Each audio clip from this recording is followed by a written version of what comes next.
This is Smarter San Diego TV. Millennials and baby boomers alike, they want to be in urban environments right now. Thank God for the Electoral College vote. In a 4-hour breakfast, we raised $9,000. So that's something that we take pretty seriously. And you can't diet your way into being lean and fit. They go together. In New York City, deciding what's best for the rest of the freaking country. This is not a market built on a stack of cards. It's a solid foundation. 0%. That is a thumbs up. Everyone has a life worth telling a story about. And the more adversity that you faced, the deeper your story. Well, am I going to be okay? Am I going to be able to walk? There's just so much creativity in this town that it's hard to hide it. Well, you have these beliefs, well, what do you do with it?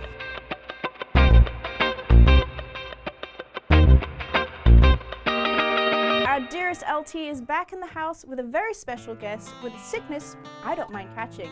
Please welcome the CEO of Fitness is My Sickness Women's Training, Danielle King.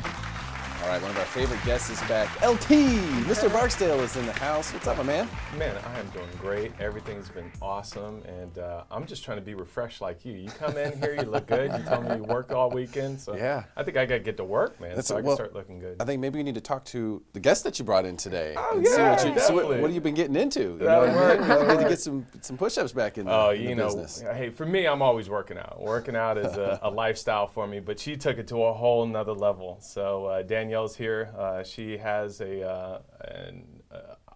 organization called Fitness is My Sickness, and it is just wonderful. One of my own is actually with her, Stephanie Austin. She's a retired veteran herself, and she's been Iraq, Afghanistan, so she's not only needed the physical attributes of it, but also the mental attributes of it. And I could tell the difference with her. And so I said, hey, let me go down and meet Danielle one day. And I met her, and I was like, wow, we got to get you on the show because you have an amazing story and an amazing program. Danielle, welcome. Thank you so much for having me. Yeah, great to have you here. Tell us some of the story. It's just like he mentioned, it's sensational having the ladies come in, and it's primarily all women. It's a all women's fitness studio, which that's what I really like them to be able to come, feel comfortable, not have to worry about guys gawking or they don't have to match, Hey, that's legit right there. That's right? A legit situation that has to be addressed. It is. Because it is. It's so bad. I work out at the YMCA just to avoid that. They avoid guys gawking. Guys gawking, and more importantly, trying to act all cool, sitting up on the equipment. And I'm like, dude, get out of the way. Bro fit, yeah.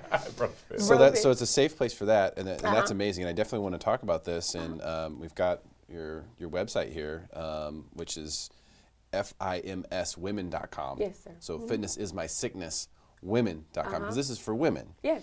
But tell us a little bit about your story. Like, what's the deal? What happened? How did you get to this point? So it was crazy because it's not like I was this super fit person in high school. It's not like as soon as I got out of college, I was hooping or anything like that. But I was a cop for about 8 years. So of course I had some physical responsibility to stay in shape so, I could catch the bad guys.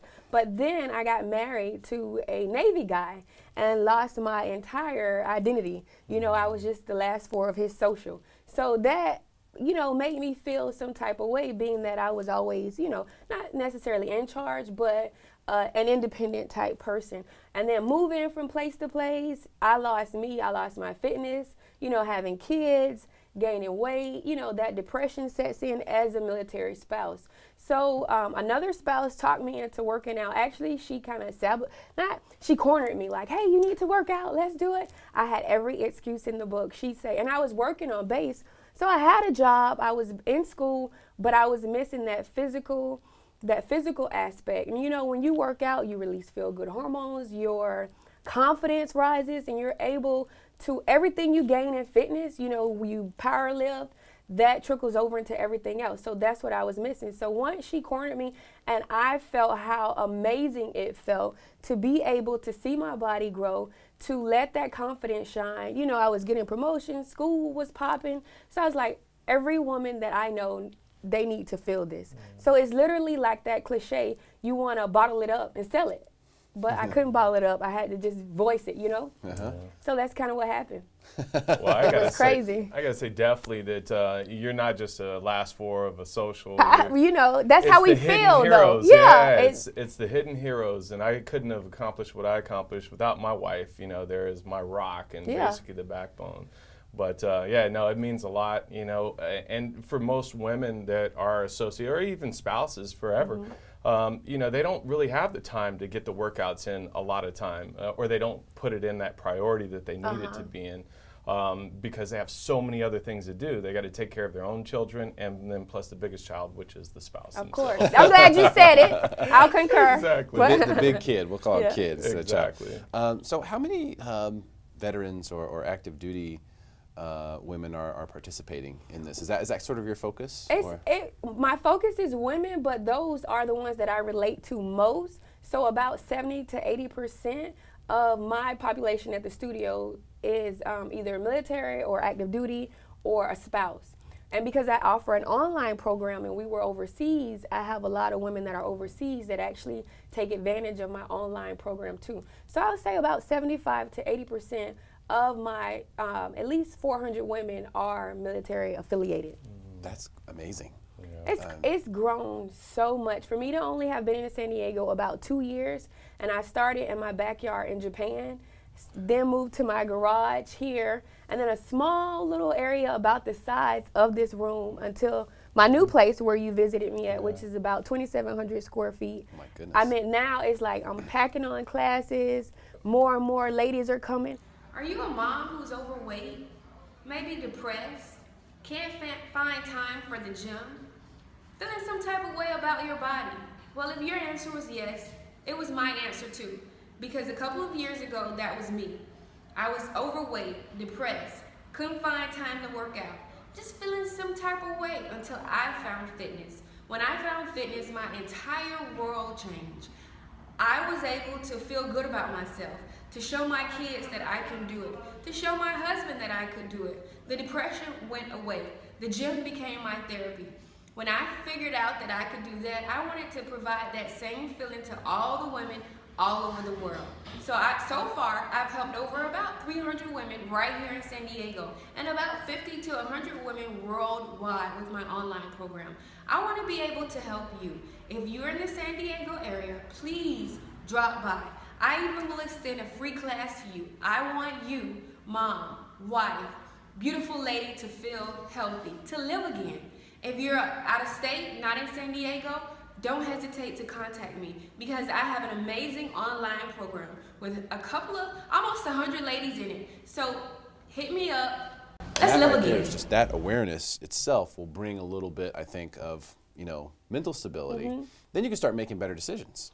Like, okay, I do need to exercise. I do need to look at what I'm eating. I do need to look at how I'm feeling. And the kids are watching. That's right. And the husband is watching. And if you work at a business, whatever that, even whatever she does in that business, if she starts eating right and bringing in the right foods, then the next person, who's the guy, might start eating right and bringing in the, healthy food. If mom is eating right, even if the kids hate it, eventually they're eating right. Husband is eating right. If she starts working out, I don't necessarily say, who wears the pants in the family. It's not about that. But the mom is she's the pockets and the belt. Always is. You know what I mean? So I even saw one of your past interviews that you've done, and I was reading it, and it said, how you do one thing is how you do everything. And I was like, that is so true. If you take a break on one thing, especially something as important as your fitness, you're going to have a harder run to have in the long run. We'll stick around for more Smarter San Diego TV, where we guarantee to make you smarter than everyone else. We do it all commercial free.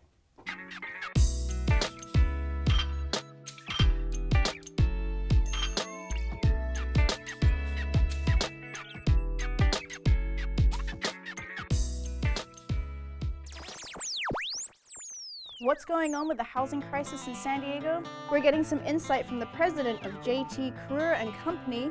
Please welcome Jonathan Kruer. All right, very special guest today. Jonathan Kruer is here. How are you doing, Jonathan? Very good. How are you?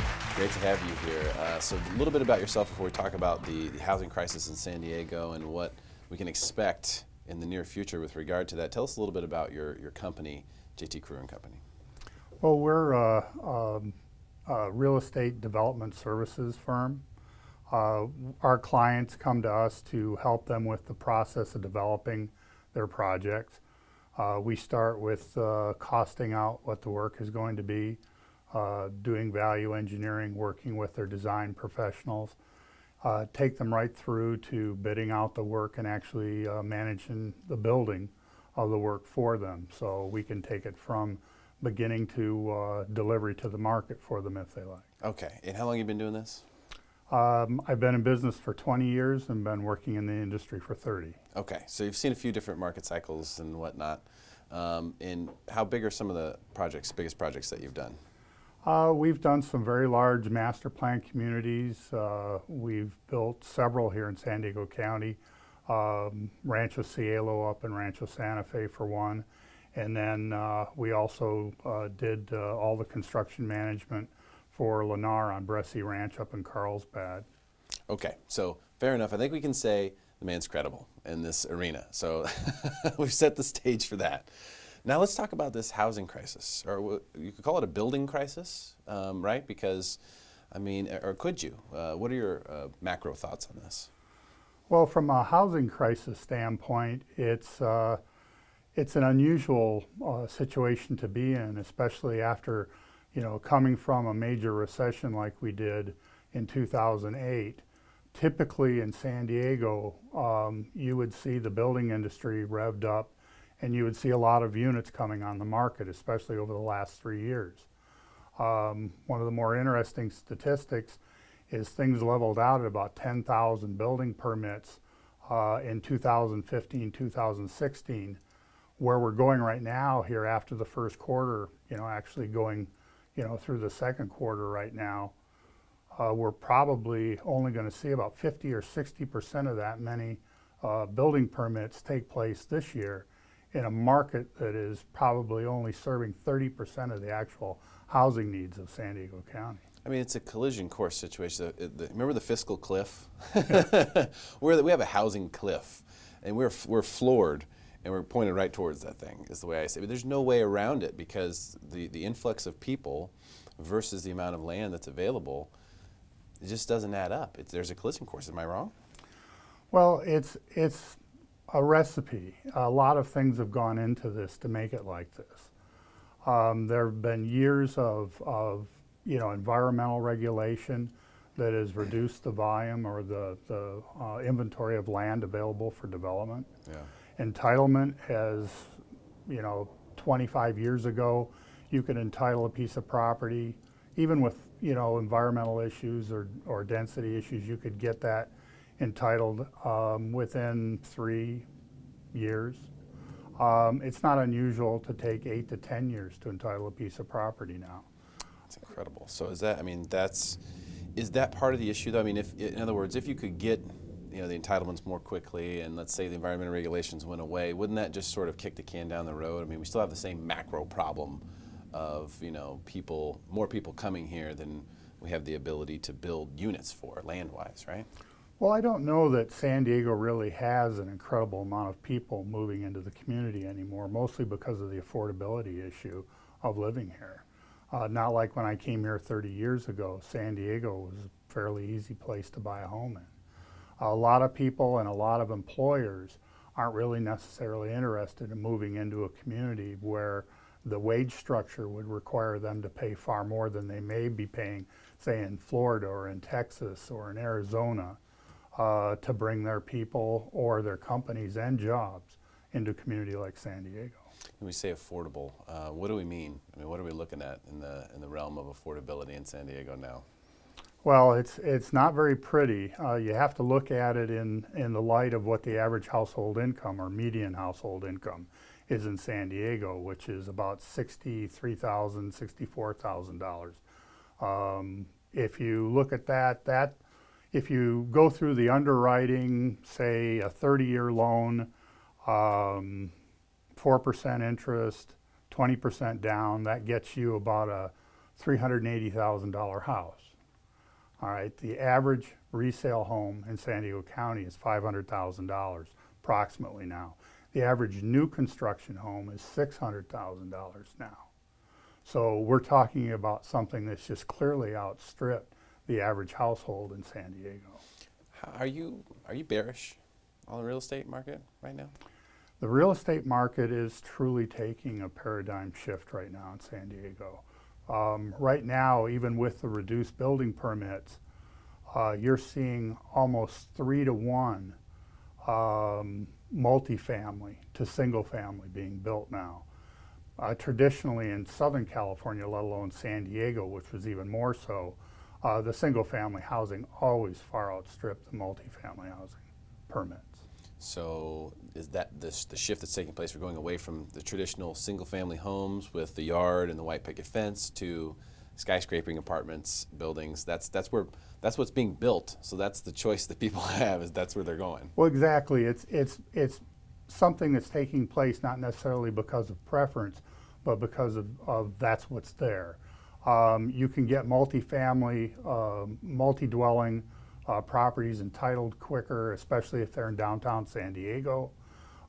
Single family means land development or subdivisions, and those take very long to entitle.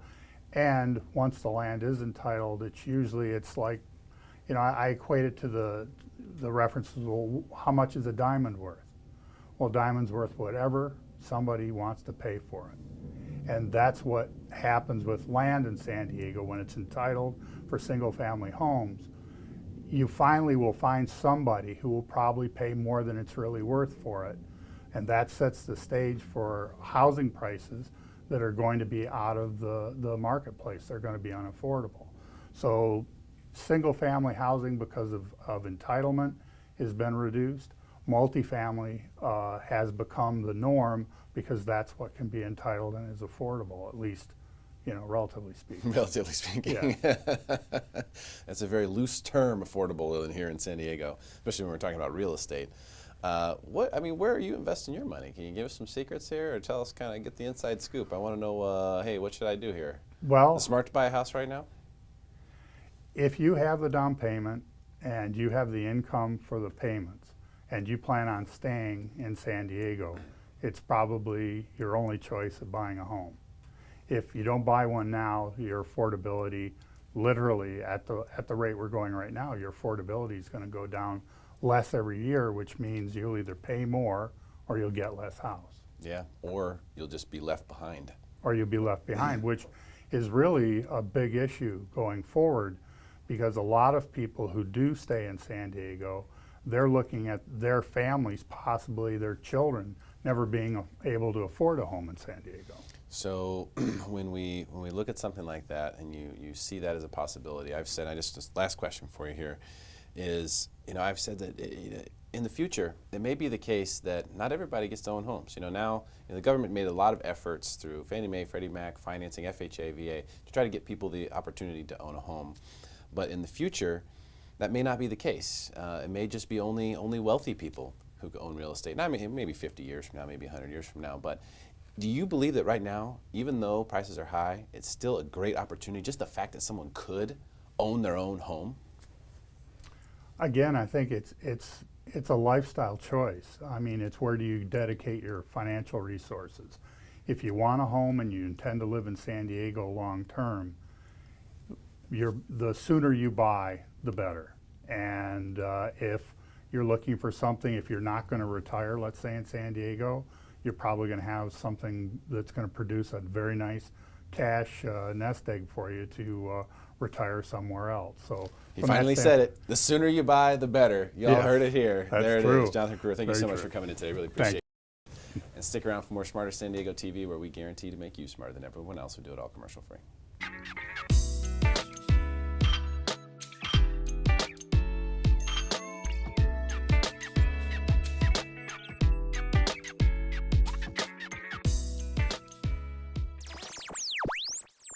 Our next guest has combined her passion for real estate and yoga to create sacred spaces on and off the mat. Please welcome Yogi Realtor at the Avenue Home Collective, Nicole Marré. All right, real estate yoga. This is where the two collide. Welcome to the studio. Nicole Marré, your dad has actually been here twice. Yes, he has. Will has, advocating on behalf of smart women Exactly. all over the place. So I would go down that rabbit trail, but I'd rather stick with real estate and yoga because we're going to talk about that, and then we're going to do some poses, I think, or something. Yes. Something happening here. So first of all, unusual combination, but why did you decide to bring the two together? So I was teaching yoga full-time in San Diego, and then I relocated to LA. And I was inspired because my teacher and the students were telling me that the studio that I was teaching at, so it was a fellow teacher of mine, they said that people were using the yoga studio as a sanctuary. Because as you know, LA is pretty wild. It has some frenetic energy, I like to say. I avoid it like the plague. Everyone in San Diego says that, but LA is wonderful. It can be. So people were using this space as a sanctuary to get away from that energy, and I thought, why aren't they doing that at home? But when I would talk to them, they weren't really trying to create any sort of sanctuary in their own living space. So I decided to get into real estate and bring some yogic philosophy into my real estate practice. And how do you do that? Is it about showing people how to buy homes that are more energetically affluent, or is it more about the process? Is that where the yoga comes in, or where does it come? Where does the yoga actually meet the real estate? So it's all of that. Okay. And I've also integrated some of my other interests into my real estate practice. So I don't just stop at assisting them with buying and selling the home. I also offer, I'm being trained to be a feng shui practitioner, and then I also have a past in color therapy, so I get asked a lot of interior design questions, and I'm also a green designated realtor, so I assist them with eco-friendly living, so it's a big package. That's cool. Yes. I think it's neat because I don't know if we can see Nicole's website here. That doesn't look easy. But yoga is cool, and I think one of the reason why I started doing it was because everyone was saying yoga this, yoga that, but you never heard anyone being like, oh, I tried yoga and it sucked. And I realized that one day I was just like, I guess I have to try this because I've never heard anyone be like, yeah, it sucked. Well, it was nothing. It was not for me. It was bad. Everyone's like, no, yoga's amazing. So I tried it, and now I get it, and I've been doing it for a few years now. And there's the physical element of yoga, which is what most people associate with the postures, twisting your limbs and pretzeling your body. Yes. But that's really a very small portion of the overall yogic philosophy, right? Exactly. And there's a lot more to it. And so I think my understanding is that what you're doing is you're taking that side, the big chunk of yoga, and applying that to the real estate process and ultimately the living situation, because that's really what you're doing. In real estate, you're helping a transaction take place, but what you're really doing is you're putting someone into their own sanctuary, their own space. You're helping them find the space with which they're going to cultivate themselves for who knows how many years, but for a long period of time. Exactly. And that's a big deal. It is. It's the biggest deal. And so instead of just offering people yoga in the studio, you want to help them further into cultivating their own sacred space. So I do bring a lot of that energy into the transaction as well, because as we know, real estate agents have a stigma or stereotype that they like to dramatize the experience. Do they? Yes, some do. And I think reality TV did not help with that. So I like to use what I call the conscious force in negotiations. So you can stay zen but still get what you want for your client. And how do you do that? Well, instead of reacting with anger or becoming overly emotional, you can use a very calm tactic with strong words and become effective that way. Okay. So, no, it's true. It's true. There's a lot of strong-arm people out there. Yes. And unfortunately, we actually talked about this with Will. There's a lot of that going on to achieve success. And it's certainly one way to go about it. But there's also another way. Yes. A simpler way, maybe a middle way, if you want to call it that, that doesn't require that negative energy. We can get things accomplished with positive energy. And a lot of times, the reason why negative energy enters a situation, a conversation, or a negotiation is because the first domino gets flicked over here, and then by the time it gets all the way over here, it's a great big pile. Yeah. And then they shoot back bigger. No, I have the biggest stick. You know, Exactly. and then that's where you end up. It's reactionary. Yeah. And that toxicity really breeds on itself. Yes, exactly. As Eckhart Tolle calls the pain body, it feeds on itself. Oh, I love that author. Yeah, it feeds itself. And then one person's pain body is feeding the other, and then you don't even have two human beings interacting anymore. You have two egos. Exactly. That causes problems. Yes. So this is really interesting to me, just to sort of, mesh these two things together. Do you feel that the majority of the people who want to work with you are people who understand yoga, or do you think it is just people who want someone who is a little bit more easygoing, maybe, than your typical real estate agent? So I have attracted more yoga students than I thought I would. People really dig it once they understand it, but I'm really just about attracting like-minded people, and I think I am attracting those people that just want a mindful transaction, and they want someone who understands a home energetically and who they are as a vibration and connecting them into their sanctuary. So I get a lot of yoga people, but also outside of that, people with just that mindset that want to live mindfully. Yeah, consciously. In a free way. Yes. I love it. Well, let's do some yoga. I don't think I can do that one. The one that you showed? Yeah, this one. We can get you there. This one that's up right now. I don't think I can do that one. But it's possible. And that one is definitely a no. So can we go a little bit easier on me for this part of it? Yeah, we'll do that next time. Next time? Okay. Because I'm still going to keep all these clothes on and stuff like that, so I'm a little bit restricted. But maybe we can get, maybe you can show me some alignment or something like that. Yes, we'll do shirtless yoga next time too. Okay. Naked yoga is a big thing now. It is. I know. They have it in West Hollywood. It's fabulous. Really? I've not been. But you haven't been? I've heard good things about it. Me too. Interesting. It's putting a lot out there. That's all I'll say. All right, let's get to it. Inhale. Exhale, step back into warrior one. Reach fingertips to the sky, open that heart, get heavy in the legs, deepen in that right knee. Take a big breath here. Exhale, interlace fingertips behind the back. Nice. Roll open the shoulder girdle, roll the shoulders back and lift the chest. Ooh, I heard some cracking. Exhale, move that heart center forward, humble warrior. Bring the torso to the inside of that right thigh.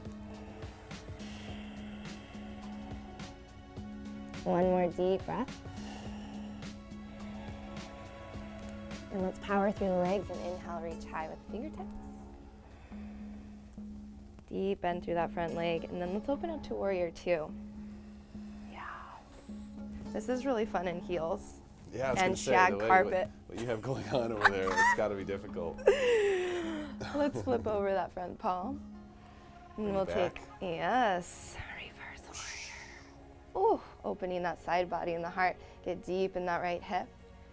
Knees over toes, nice. One more breath here. And exhale. Why not? Let's go all the way to the ground. Cartwheel the arms down. Oh, why not? Step back to plank. Are we gonna chaturanga? Yes, we are. All right, let's do it. Inhale. Chaturanga. Up dog or cobra. Yes. And we'll end in downward facing dog.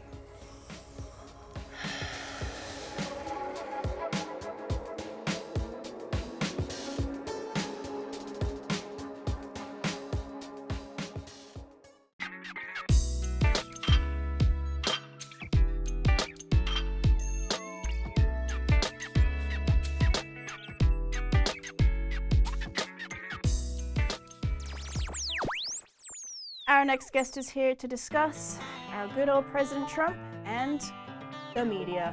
Please welcome Mike Litton.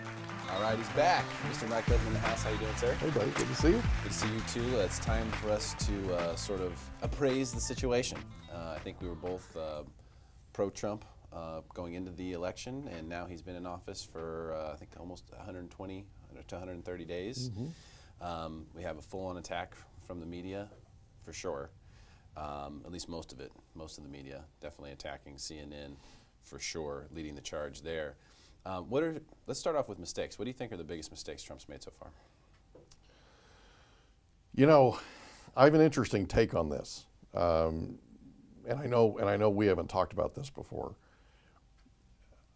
During the campaign, you and I had a conversation, and we talked about the fact that he was going to have to get his act together. Yep. And he had kind of gone off freelancing and kind of, you know, done some things and dug a hole that he couldn't get, that he was having a tough time getting out of, that kind of deal. And I see that same pattern again. And now he's on this foreign trip and he's staying off Twitter and he's doing the things that he's staying to script, doing the things that got him back into the race during the campaign, if you remember.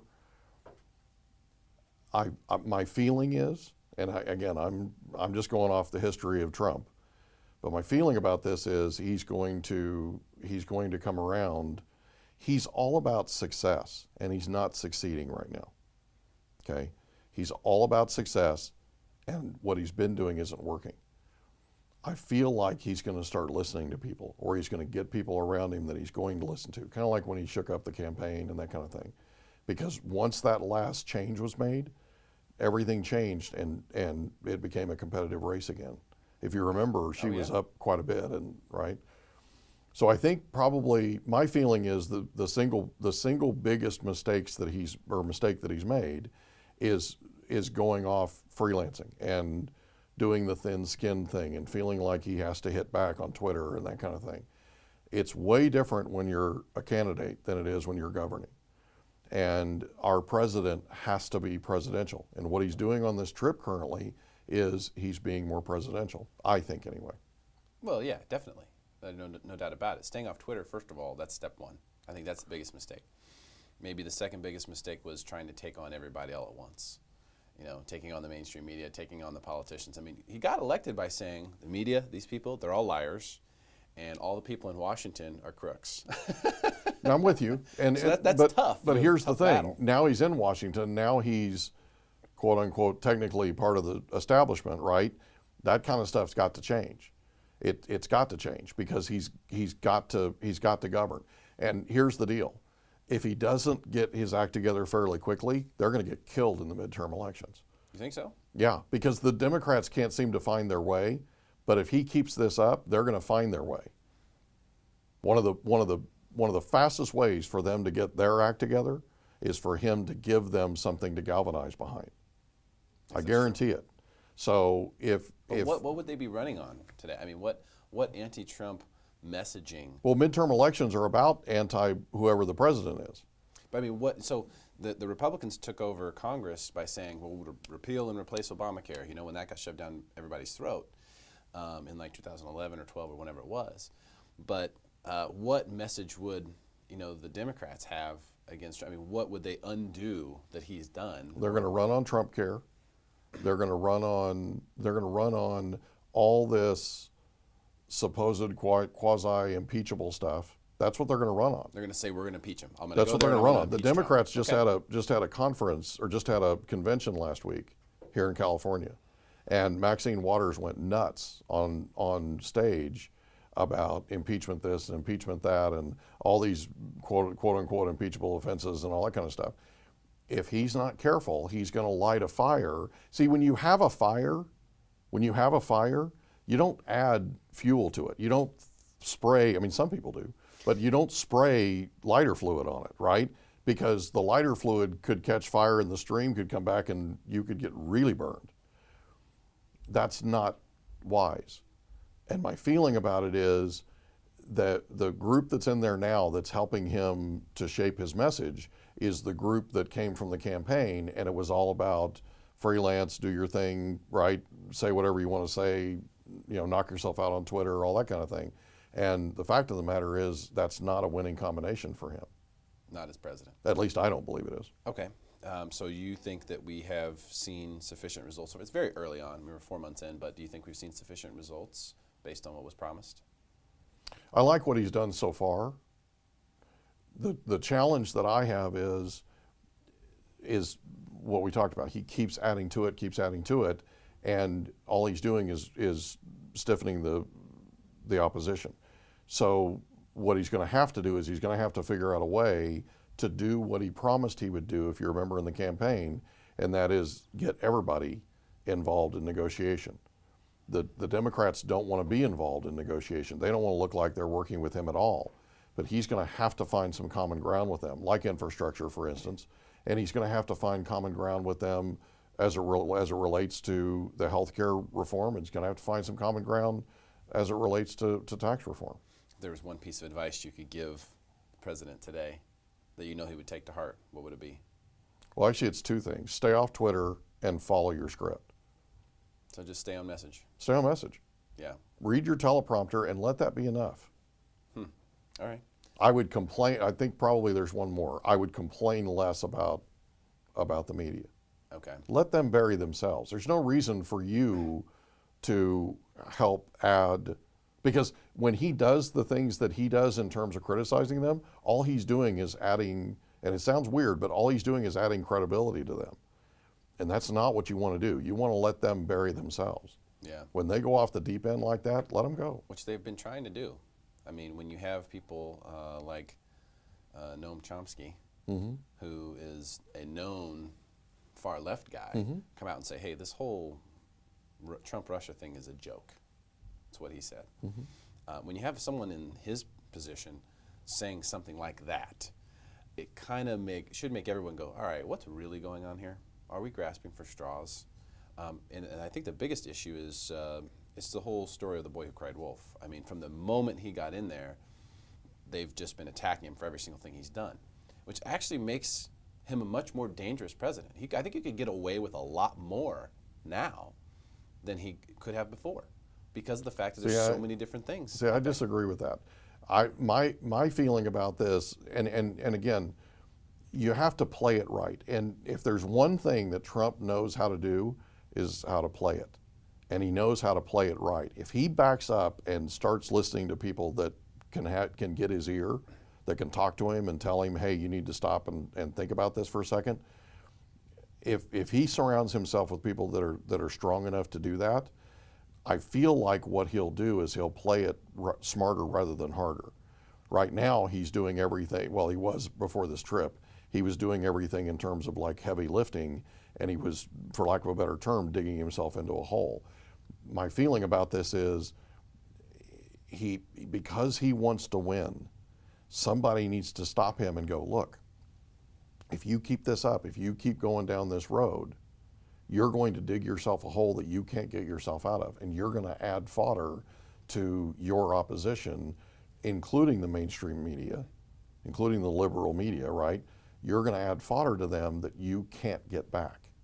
It seems like, though, no matter what he does, I mean, even, going to Saudi Arabia, cutting a huge deal there, bringing in a lot of money and a lot of jobs directly into the United States. There was an attachment on there where Saudi Arabia gave a $100 million donation to the World Bank Women's Fund, which is something that Ivanka was in charge of creating. It was her idea. And so immediately they start saying, oh, this is just like the Clinton Foundation. They're funneling money over here to this. So it seems like no matter what he does, they're just going to make up some kind of crazy idea that could possibly, maybe, potentially have some weird, collusion involved.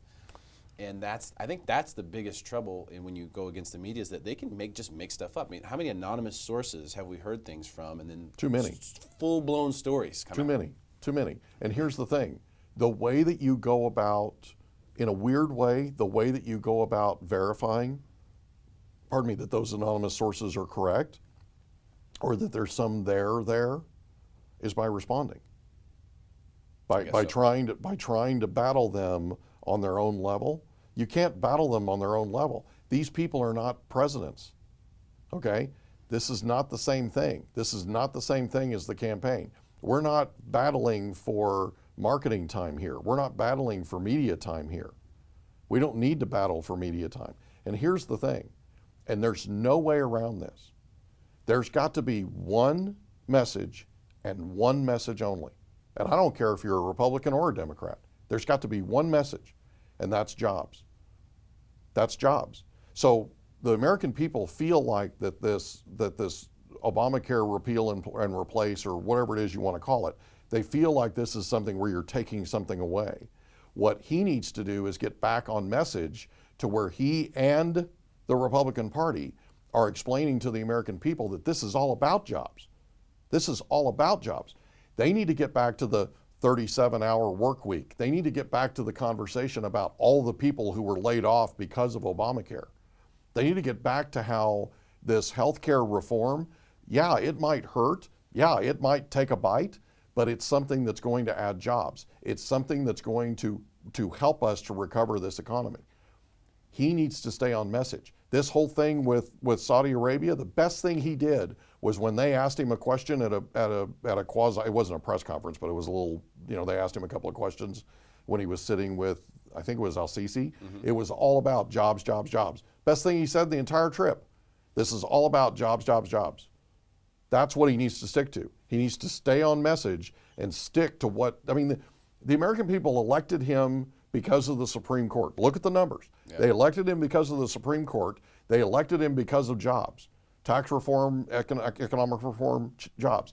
This whole thing is about the Supreme Court and jobs. And they were more scared of her and who she might end up putting on the court for the next 40 years than they were of him.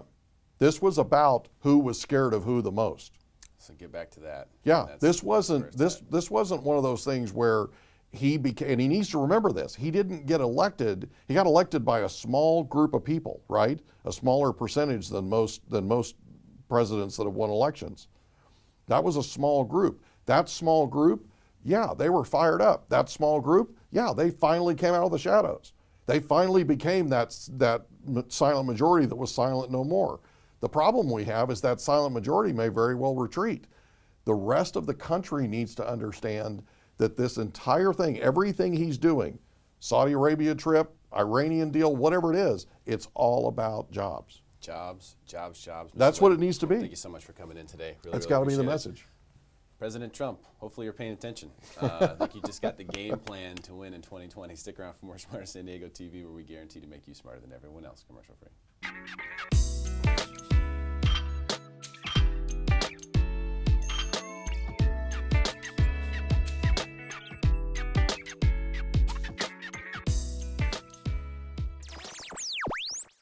Should dual agencies be outlawed in California? Please welcome the broker of Versant Realty, Jeff Campbell. And he's back. Jeff Campbell's in the house. What's up, my friend? Good to see you. Thanks for having me. All right, yeah. So you've done recently something that has never been done, at least to my knowledge, in San Diego real estate space. Well, we're trying to cut edge a little bit. As you know, we talked about this earlier, and that is that for the first time, a real estate company has opened a real estate office in a major shopping mall in San Diego County. And this is Versant Realty. Versant Realty. You recently partnered with Risha Gornada. Yep. And so you guys, this is, I've never seen a real estate office in a shopping mall before. I've never heard of that idea, but it makes sense. Can you believe you were the first ones to it? There have been other companies that have opened in malls across the country. Right now in San Diego County, in the major malls, we don't have a real estate company. But think about it for a second. The beauty of this is that this is one of the greatest tools for sellers, because sellers can now market, advertise, and promote their properties in a mall. And the beauty here is that these are to people who don't even know they're buyers yet. You see, all of us realtors promote on internet and Zillow, Trulia, everywhere on the internet, on the traditional channels. Here's a non-traditional channel, because the traditional channels are marketed towards people who are looking. What if you marketed your property to people who don't even know they're looking yet? Wow, that's a sphere that's untapped, and we hope to tap that. And the design of the office is also different, right? We're going through a 360 picture right now that was taken by George Kinner and was posted on your Facebook page. I had to learn to tie a bow tie for this one, all right? It took me a long time on YouTube to go through that. That's the mall in the background there. Yeah, that's the mall in the background. And we set Risha and I came together, and Risha gets most of the credit for the design, which is 5 farm tables and 3 living rooms in this office, which There's is your really number one wonderful. guy, Norm. You've Yeah. had Norm around forever. You remember Norm? And there's Chuck. We Brent just Air Force 4 years, finished his tour duty, and now is coming to real estate. And This is Joanne crazy. and Greg and there's 360 just part of degree picture. the folks that came by. Yeah. So that's wonderful. This was on grand opening night. Yeah. Really, really, really cool stuff. Yeah. And so you've changed the game, well, so to speak. We're seeing what it's like. And you have an office that's totally open. There's no enclosed office spaces. Right, so it's totally open. So when you come by the office, it's arms wide open. People look in, they can see the whole office. It feels very inviting and comfortable. That's awesome. Yeah. And so very excited for you, by the way. Thank on that. you. Congratulations. Thank you. You know, Risha is a great person and a Yeah, great agent. So I'm yeah. glad you guys are partnered up. And there's some big things coming down the pipe here. I mean, as far as, and dual agency's always been sort of on the cusp of discussion in real estate. Is this legitimate? And should it be something that should be outlawed? Should there be rules? Should it be monitored? Should it be managed somehow by the governing bodies? Right. But now we have a real bill that's come up and is going to be voted on, I guess. In the near future. AB 1059, authored by Gonzalez, Lorena Gonzalez, who is San Diego District, wonderful legislator. She's wonderful. However, she is putting forth this bill that's in judiciary right now that's talking about not allowing commercial brokers to represent both buyer and seller, and that's tough. That's really tough because if you think about this for a moment, all right, you are advertising a property for sale, for lease, and a prospective client comes to you and says, I'd like to lease or buy that. However, if this bill passes, that brokerage cannot represent that buyer.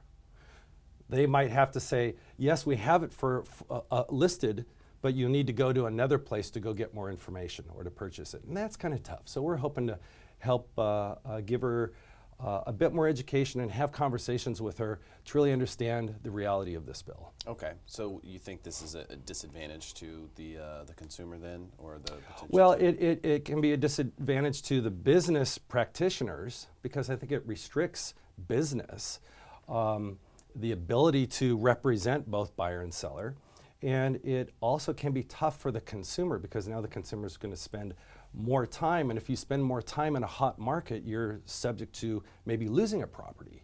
So time is key and element here. Okay, so it might be a situation where someone comes to the commercial broker and say, oh, you see you have this listing, and then they say, well, I'm sorry, we can't help you. Right. Because there's a new law in place. We have to send you somewhere else. Right.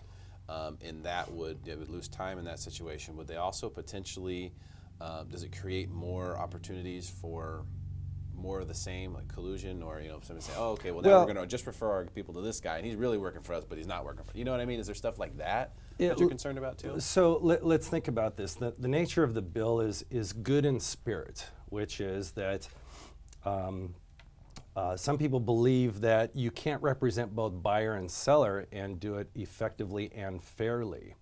And the actuality is, yes, you can, in the spirit of full disclosure and disclosing the right things. We recently had a court case that has come down and is continually evolving, the Horicki versus Coldwell Banker case that has to do with dual agency. And we're dissecting that and taking a look at the aspects of that. But the important thing is that you can represent both buyer and seller and be fair and disclose in full all aspects that you should disclose and still represent a good transaction.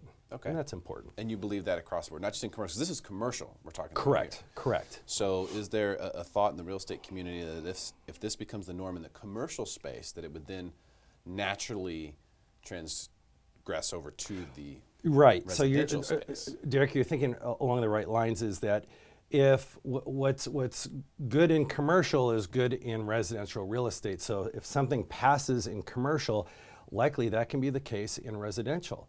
And so think about it for a moment. If you're a seller and you have a sign planted out in the front of a yard, and that sign says, hey, we're for sale, give me a call, here's my phone number, all right? And if you can no longer represent buyer and seller, you'd say, yes, I represent the seller, but you need to go get the information elsewhere. And that's kind of tough, It's sort as of you weird, can imagine, yeah. You and your wife, or like me and my ex-wife did, we went and got a divorce with the same attorney. Okay. Okay. We got a divorce. We had the same attorney.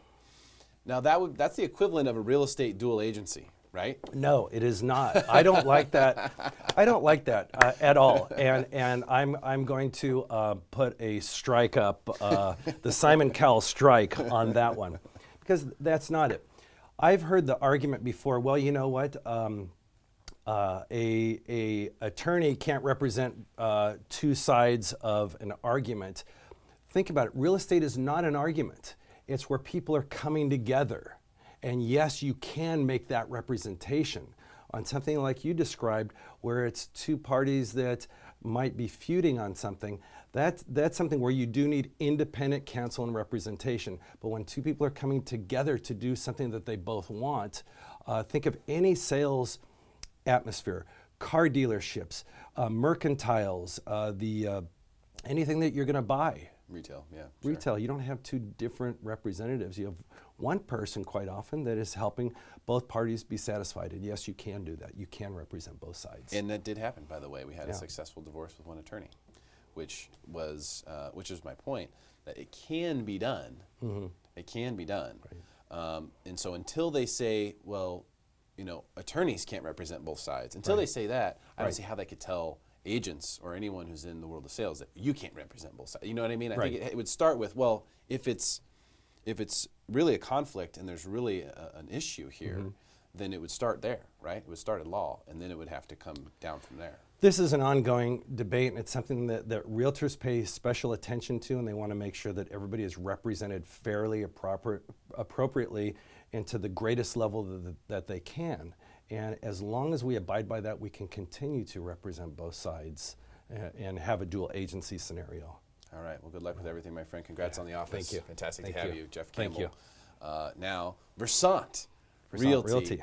Visit the location in the Grossmont Mall. You can get everything at that Grossmont. That's why I love going there. I mean, everything. They have Target and Walmart in the same place, and somewhere in the middle. Yeah, Macy's. And in the middle, Versant Realty and Jeff Campbell. Stick around for more Smarter San Diego TV, where we guarantee to make you smarter than everyone else. We do it all commercial free.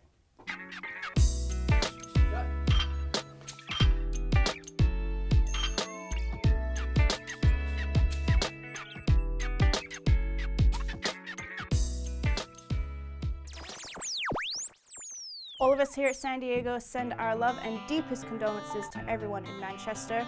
And our next guest is here to discuss what to do in a situation like this. Please welcome former Navy SEAL, Andrew Paul. All right, he's back. Andrew Paul is in the house. What's up, my man? Hey, buddy. Great to see you. You too.